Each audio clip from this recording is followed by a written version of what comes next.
नमस्कार किसान भाइयों, हमारे YouTube चैनल में आपका बहुत बहुत स्वागत है। आज की वीडियो में हम चर्चा करने वाले हैं कि सोयाबीन की अच्छी पैदावार के लिए कौन कौन से फर्टिलाइज़र यूज़ करना है, किस समय किस उर्वरक का उपयोग करना है और किस उर्वरक का स्प्रे करना है। इन सारी बातों की चर्चा करेंगे, तो वीडियो के अंत तक ज़रूर बने रहें।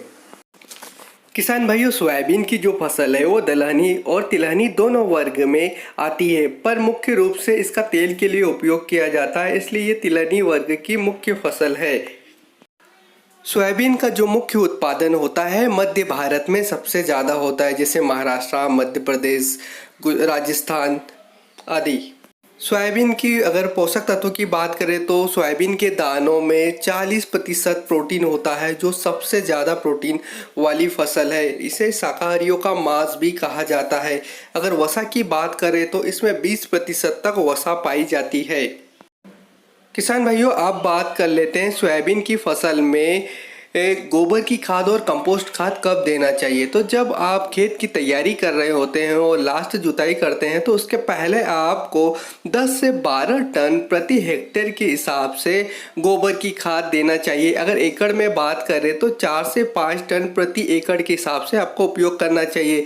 अगर आपके पास कंपोस्ट खाद भी है तो कंपोस्ट खाद की मात्रा आप 5 टन प्रति हेक्टेयर के हिसाब से दे सकते हैं। एकड़ में बात करें तो आप इसकी 2 से 2.5 टन प्रति एकड़ के हिसाब से इसका उपयोग कर सकते हैं। गोबर की खाद और वर्मी कंपोस्ट खाद देने से भूमि की जो फिजिकल संरचना होती है उसमें सुधार होता है। भूमि में माइक्रो ऑर्गेनिज्म होते हैं, सूक्ष्म जीव, उनकी संख्या बढ़ती है। साथ ही मृदा की जल धारण करने की क्षमता में वृद्धि होती है। तो आपको आपके खेत में कंपोस्ट खाद या हम कहें गोबर की खाद जरूर देना चाहिए। अब बात कर लेते हैं कि रासायनिक उर्वरकों का किस तरह से इस्तेमाल करना चाहिए, पर उससे पहले आपको गर्मी के दिनों में अपनी भूमि की मृदा की जांच जरूर करवानी चाहिए। उसके आधार पर अगर आप पोषक तत्व देंगे तो उससे आपकी लागत भी कम लगेगी और आपको कम मात्रा में पोषक तत्व भी देना पड़ेगा। किसान भाइयों, आप नॉर्मली बात कर लेते हैं कि हम सोयाबीन की फसल में 3 बार उर्वरकों का उपयोग करते हैं। पहला तो बुआई के समय, दूसरा बुआई से 20 से 25 दिन की अवस्था पर और तीसरा 40 से 45 दिन की अवस्था पर हम उर्वरकों का इस्तेमाल करते हैं। तो आप बात कर लेते हैं कि बुआई के समय किन उर्वरकों का इस्तेमाल करना चाहिए। किसान भाइयों, बुआई के समय आपके बीजों को राइजोबियम कल्चर से अवश्य उपचारित करना चाहिए, जिससे कि आपके नाइट्रोजन की पूर्ति राइजोबियम बैक्टीरिया जड़ों में जब गांठें बनती हैं तो उसके द्वारा नाइट्रोजन की पूर्ति आपकी फसलों को आराम से मिल जाएगी।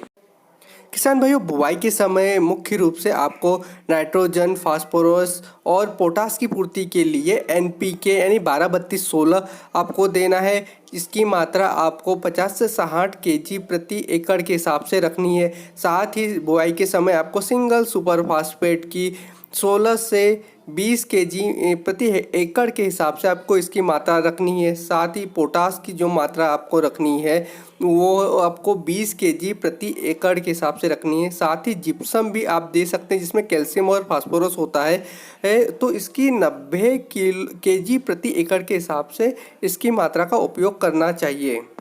किसान भाइयों, याद रखिए यूरिया और DAP का उपयोग आपको बुआई के समय नहीं करना है। उस समय आपको NPK 12-32-16 का ही उपयोग करना है। अब बात कर लेते हैं दूसरे डोज की, यानी कि जब सोयाबीन की वानस्पतिक अवस्था होती है, यानी कि 25 से 30 दिन पर आप निदाई गुड़ाई कर लेते हैं, उस समय आपको दानेदार सिंगल सुपर फास्फेट 100 kg प्रति एकड़ के हिसाब से, म्यूरेट ऑफ पोटास आपको 20 kg दानेदार प्रति एकड़ के हिसाब से, साथ ही सल्फर जो 90% वाला है उसकी 5 किलोग्राम मात्रा प्रति एकड़ के हिसाब से देना चाहिए। अब जो तीसरा डोज है आपको 40 से 45 दिन पर देना चाहिए। इस समय सोयाबीन की फसल में फूल आना शुरू हो जाते हैं और फलियों के अच्छे विकास के लिए आपको सिंगल सुपर फास्फेट की 80 kg प्रति एकड़ के हिसाब से आपको उपयोग करना चाहिए। साथ ही म्यूरेट ऑफ पोटास, जो पोटास है वो 30 kg प्रति एकड़ के हिसाब से आपको उपयोग करना चाहिए। साथ ही सल्फर की मात्रा यहाँ पर आपको बढ़ा देनी चाहिए, 10 किलोग्राम प्रति एकड़ के हिसाब से इसका प्रयोग करना चाहिए, क्योंकि सल्फर की मात्रा देने से सोयाबीन की फसल में तेल की मात्रा बढ़ती है। साथ ही इस समय जो भी पौधों में रोग वगैरह लगते हैं तो उनमें भी कमी आती है, यानी कि ये सल्फर फंगीसाइड का काम भी करता है। अगर सोयाबीन की फसल में किसान भाई उर्वरकों का छिड़काव करना चाहते हैं तो दो बार आप छिड़काव कर सकते हैं।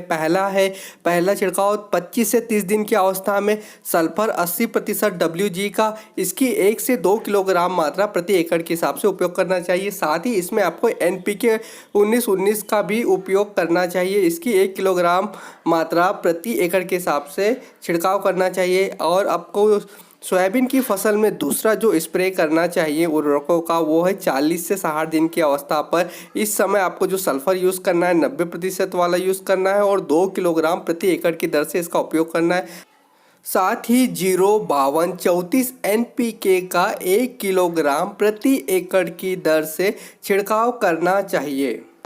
किसान भाइयों, कुछ बातें आपको ध्यान में रखनी है। सोयाबीन की खेती करते समय आपको यूरिया का छिड़काव बहुत कम मात्रा में या प्रारंभिक अवस्था में, अगर पौधे की निचली पत्तियां पीली पड़ रही हो उसी अवस्था में आपको करना चाहिए। अदरवाइज़ यूरिया का छिड़काव नहीं करना चाहिए, क्योंकि इस फसल में पहले से ही जड़ों में गांठें होती है और ये गांठें सोयाबीन को पर्याप्त मात्रा में नाइट्रोजन उर्वरक जो है नाइट्रोजन की पूर्ति पौधे को कर देता है।